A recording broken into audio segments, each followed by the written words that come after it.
Hi, it's Patsy. So I thought I'd jump on today and do a hashtag that I saw on Candy Soul and Soil's channel. It's the hashtag Spring TTBR, Spring Tarot to be read, I think she called it. So I thought I'd jump on and do that. The first one I'm going to show you is one that I've done a bit of a walkthrough through. This one, it's the Tarot of the Strange Antlers, I believe it's kind of translates to. It comes in this little bag. I did the walkthrough, as I said, of this one, and I've been using this non-stop since I got it. It's a chunky old deck, and I absolutely love this deck. To me, this talks of spring. Sorry for the boobage if you don't like nudity, but the artwork on this deck I love. I absolutely love it, and I've been using it non-stop, and it reads really well, but I thought this was a real spring-like deck. So this is one that I am enjoying getting to know, and I would like to get to know even more. So this is the first one that I should be working with through the spring season. So there's that one, Tarot of the Strange Antlers. The next one, spring to me always gets me bringing out my Fae decks, and this one is the Forhaxa. The Forhaxa Tarot. I believe this is coming out in later on in the year as a mass market, and of course this is by MJ Cullinane. Okay. I've worked with this a little bit, but not as much as I would like. I love the images of this deck, and this speaks very much to me of that Fae energy. And like I said, spring is some time that I tend to like to work with the Fae energy. So this one is coming out to be used. I mean, the artwork is stunning. Cardstock's nice as well. But yeah, so that is the Forhaxa Tarot. That's another one that I am looking forward to getting to know a bit more. Like I said, I've used it a little bit, but not a huge amount. So there's that one. Oh, let me just move my tea out of the way. There we go. Keeping on that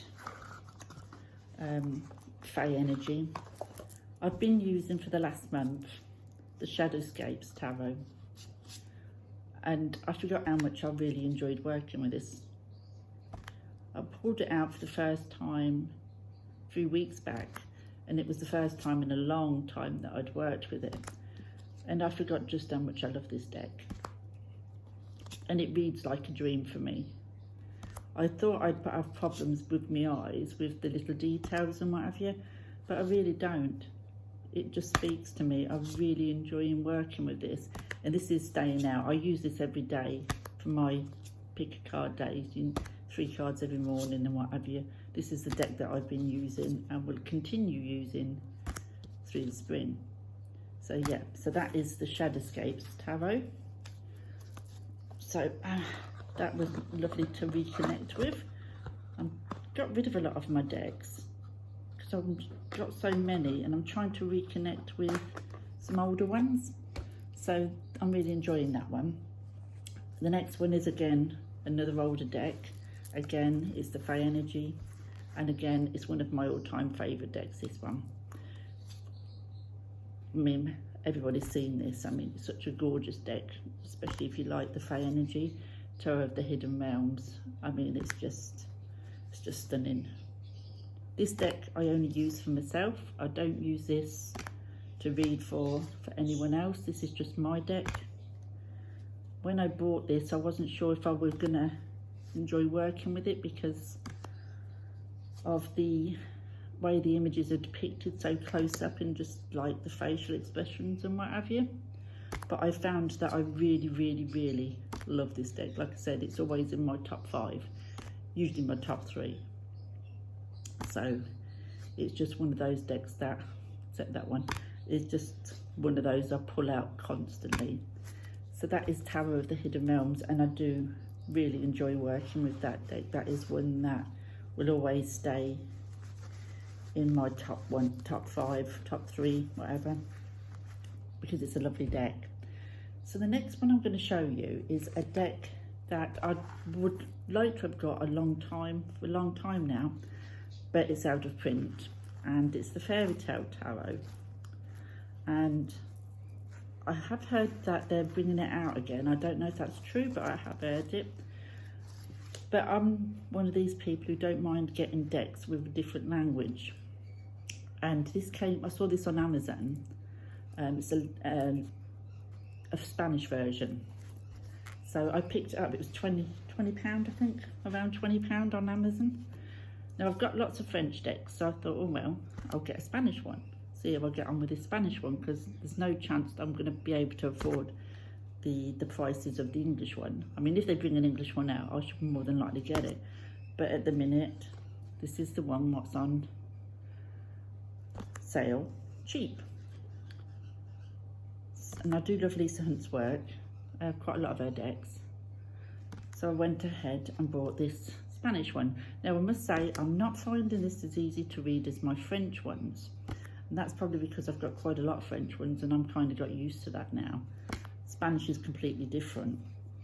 And because the imagery isn't so RWS when you look at it, it does sometimes take me a little while. So I really want to get to grips with this deck because it's a gorgeous deck. I love the artwork. Like I said, I love Lisa Hunt. So I do love the artwork. And it's a deck I've wanted for a long time.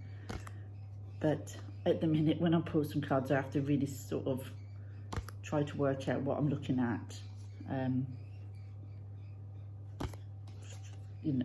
like I said, Spanish isn't a language that is familiar to me. But it's a gorgeous deck, isn't it? So I am going to work with this over the spring months and try to get to the point where I'm not having to pause and think about what I'm looking at. I mean, some cards, you know, like the Nine of Swords there, some cards straight away you know what they are, but then there's other cards that's not quite so easy. So it's going to take a bit of studying, that one. But it's a gorgeous deck. And like I said, one I've wanted for a long time. So I am determined to work with that. But like I said, if an English version comes out, chances are that'll be on my to-get list. So the last tarot that I'm going to show you is this one. This is the Slavic Legends Tarot. And I've had this a few weeks now. That's the back, so I got this back, that's the back I got. I've had this, I think it come end of February, and I've been working with it since. Gorgeous deck. This cardstock is a lot better than the other deck that I have like this. That was a thicker cardstock. This is a thinner cardstock, and I get on a lot better with a thinner cardstock. Such a beautiful deck. And because of what recently has come to light about my heritage, and that I'm half Slavic, I've been reading up and trying to learn about the mythology that goes with my ethnicity. And this deck seemed to be perfect for learning as well.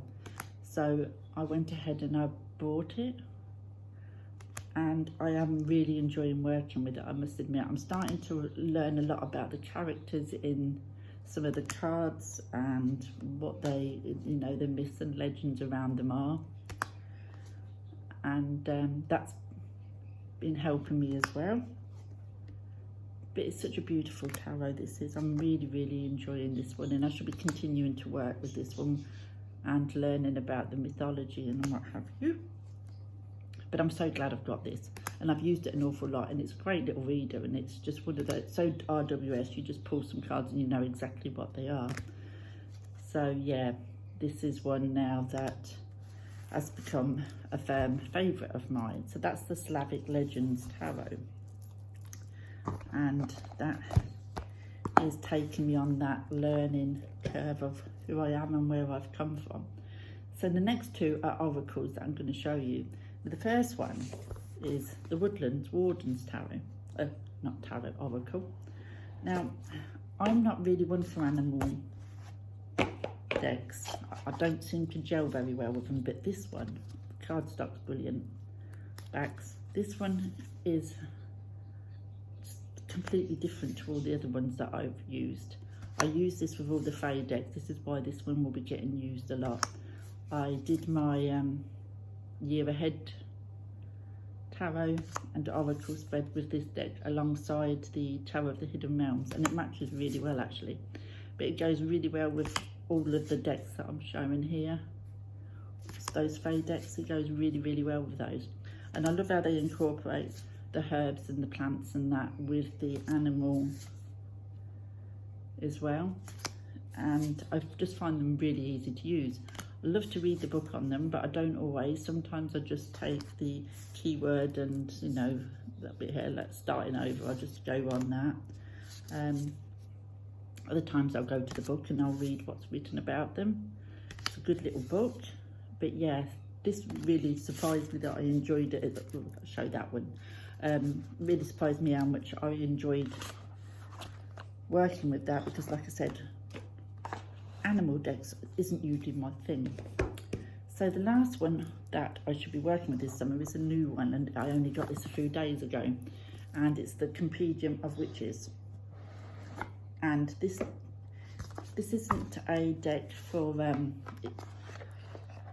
Diventry, or that's not what it was made for, I should say. I mean, you can use it for Diventry if you want, but it's more of a self-reflection deck. Just trying to split it up to the two piles. 1 second, there we go. So yeah, the backs are gorgeous, cardstock's lovely. So these are called, these ones, the witches are the voice. So you pull one of those, or as many as you want really, but I've been pulling one a day for the voice that I need to contemplate that day. This artwork is stunning. It is gorgeous. There's no keywords or nothing, you just get the name of the witch, like the Dusk Child, this one is the Crossroads. So you just get that title, the Wind Rider. I love this one, that has to be one of my all-time favourites in this deck, isn't that gorgeous?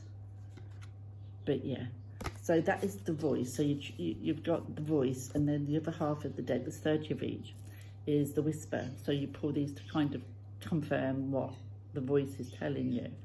And again, the artwork is just stunning, and it just adds to that main message, and I'm finding they work really well. I've just been pulling one voice and then two of these, actually. I've been two of the whispers, one voice, two whispers, and that's sort of giving me what all I need. That's beautiful, isn't it? All I need, oh, dropping them all over the place.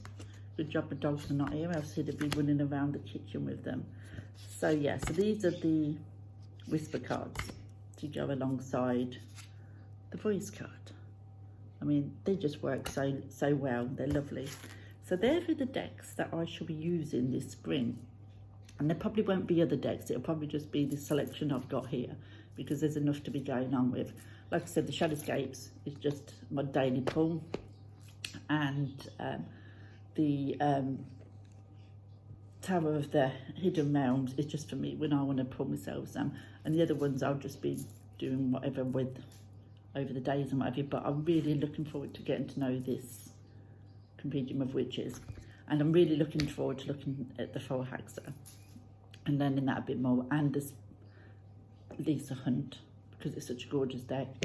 But yeah, so that's my little selection. That's what I should be working with through the spring months, and maybe even into summer with some of them. But I'm really looking forward to getting dug in deep with a lot of these.